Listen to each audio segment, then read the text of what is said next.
नमस्कार, आप देख रहे हैं 4 PM गुजरात और मैं हूं आपके साथ प्रगति ठाकुर। भारतीय जनता पार्टी के वरिष्ठ नेता और पूर्व केंद्रीय मंत्री डॉक्टर सुब्रमण्यम स्वामी ने अपनी ही पार्टी और उनके शीर्ष नेतृत्व पर तीखा हमला बोल दिया है।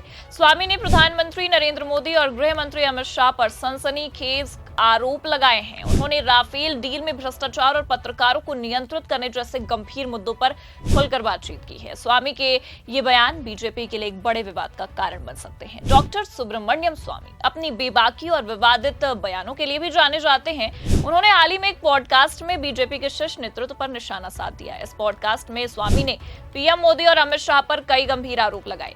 उन्होंने दावा किया कि राफेल डील में भ्रष्टाचार हुआ और इसमें प्रधानमंत्री मोदी की भूमिका थी। इसके अलावा उन्होंने गृह मंत्री अमित शाह पर पत्रकारों को ठीक करने का भी काम सौंपे जाने का आरोप लगा दिया है। स्वामी के ये बयान न केवल बीजेपी के लिए बल्कि देश की राजनीति के लिए भी एक बड़े विवाद का कारण बन सकते हैं। सुब्रमण्यम स्वामी ने राफेल डील को लेकर एक बड़ा खुलासा किया। उनके अनुसार 36 राफेल लड़ाकू विमानों की खरीद में पारदर्शिता और ईमानदारी का अभाव था। स्वामी ने यह दावा किया कि इस सौदे में बड़े पैमाने पर भ्रष्टाचार हुआ है। इसमें सीधे तौर पर प्रधानमंत्री नरेंद्र मोदी ही शामिल थे। उन्होंने कहा है कि ये डील देश के हित में नहीं थी और इसमें कुछ कॉरपोरेट घरानों को फायदा पहुंचाने की कोशिश की गई है। राफेल डील 2016 में भारत और फ्रांस के बीच हुई थी। 36 लड़ाकू विमानों की खरीद के लिए ये थी और इस सौदे की कीमत लगभग 59,000 करोड़ रुपए थी। उस समय विपक्षी दलों ने इस डील पर कई सवाल भी उठाए थे। कांग्रेस ने आरोप लगाया कि विमान की कीमत में अनियमितताएं थी और कुछ निजी कंपनियों को अनुचित लाभ भी पहुंचाया गया। हालांकि सुप्रीम कोर्ट ने 2018 में इस मामले की जांच की और डील को पारदर्शी बताया था। वहीं स्वामी ने अपने पॉडकास्ट में दावा किया है कि सुप्रीम कोर्ट के फैसले के बावजूद इस डील में कई गड़बड़ियां थी। उन्होंने कहा है कि मैंने इस मामले को कोर्ट में उठाया, लेकिन सरकार ने राष्ट्रीय सुरक्षा का हवाला देकर मेरे सवालों का जवाब देने से इनकार कर दिया। स्वामी ने यह भी कहा कि इंडोनेशिया ने भारत की तुलना में कम कीमत पर राफेल विमान खरीदे, जिससे उनके दावों को बल मिलता है। स्वामी ने गृह मंत्री अमित शाह पर भी गंभीर आरोप लगाए। उन्होंने दावा किया कि अमित शाह को पत्रकारों को ठीक करने का काम सौंपा गया है। इसका मतलब यह है कि सरकार कुछ पत्रकारों को अपने पक्ष में करने या उनकी आवाज को दबाने की कोशिश कर रही थी। स्वामी ने कहा कि ये लोकतंत्र के लिए खतरनाक है। प्रेस की आजादी को दबाने की कोशिश हो रही है और इसमें शाह की अहम भूमिका थी। हालांकि स्वामी ने इस दावे के समर्थन में कोई ठोस सबूत तो पेश नहीं किए हैं। उनके इस बयान ने पत्रकारिता जगत में हलचल तो मचा कर रख दी है। कई पत्रकारों और मीडिया संगठनों ने स्वामी के बयान पर प्रतिक्रियाएं दी हैं और इसे प्रेस की स्वतंत्रता पर हमला भी बताया है। सुब्रमण्यम स्वामी का बीजेपी के साथ रिश्ता लंबा और जटिल था। वे 2013 में जनता पार्टी का विलय करके बीजेपी में शामिल हुए थे। स्वामी ने 2012 के गुजरात विधानसभा चुनाव में नरेंद्र मोदी के लिए प्रचार किया था। उन्हें प्रधानमंत्री पद के लिए सबसे योग्य उम्मीदवार भी बताया था। लेकिन समय के साथ उनके और बीजेपी नेतृत्व के बीच मतभेद बढ़ते गए। स्वामी ने कई मौकों पर बीजेपी की नीतियों और फैसलों की आलोचना की। खासकर उन्होंने नरेंद्र मोदी और अमित शाह के नेतृत्व पर सवाल उठाए हैं। 2020 के बाद से उनकी पीएम मोदी से कोई बातचीत नहीं हुई है। स्वामी ने एक इंटरव्यू में यह भी कहा है कि मुझे लगता है कि बीजेपी को 2024 का लोकसभा चुनाव मोदी के बिना लड़ना चाहिए था। सुब्रमण्यम स्वामी का राजनीतिक करियर हमेशा से विवादों से भरा था। वे अपनी बेबाकी और कट्टर हिंदू राष्ट्रवादी विचारों के लिए भी जाने जाते हैं। उन्होंने आपातकाल के दौरान इंदिरा गांधी के खिलाफ खुलकर विरोध किया था और संसद में एक साहसी भाषण देकर भूमिगत हो गए थे।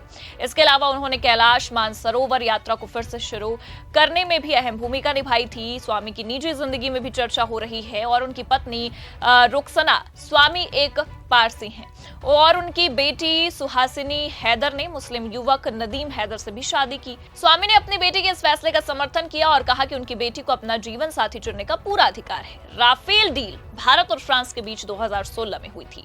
इस सौदे के तहत भारत ने 36 राफेल लड़ाकू विमान खरीदे।